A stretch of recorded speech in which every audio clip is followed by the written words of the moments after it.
নমস্কাৰ বন্ধু বান্ধৱীসকল, মোৰ এটি ভাল লগা আপোনালোকৰ আগত শ্বেয়াৰ কৰিবলৈ ওলাইছোঁ।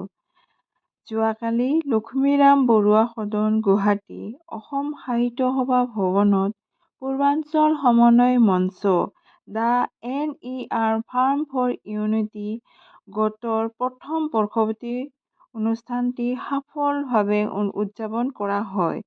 উক্ত অনুষ্ঠানটিত মঞ্চৰ তৰফৰ পৰা মোক পূৰ্বাঞ্চল সমন্বয় সম্বৰ্ধনা 2024 সন্মানটি প্ৰদান কৰা হয়।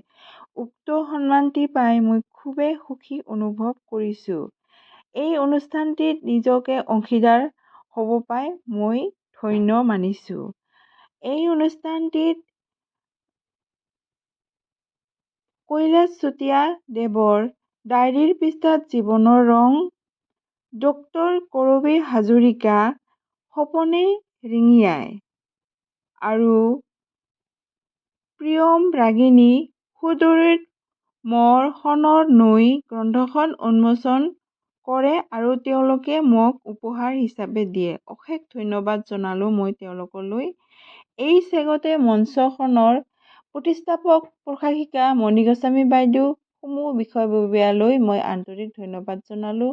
মঞ্চখনৰ সফল আৰু দীৰ্ঘায়ু কামনা কৰিলোঁ। সকলোৱে ভালে থাকক, সুস্থ থাকক। ধন্যবাদ।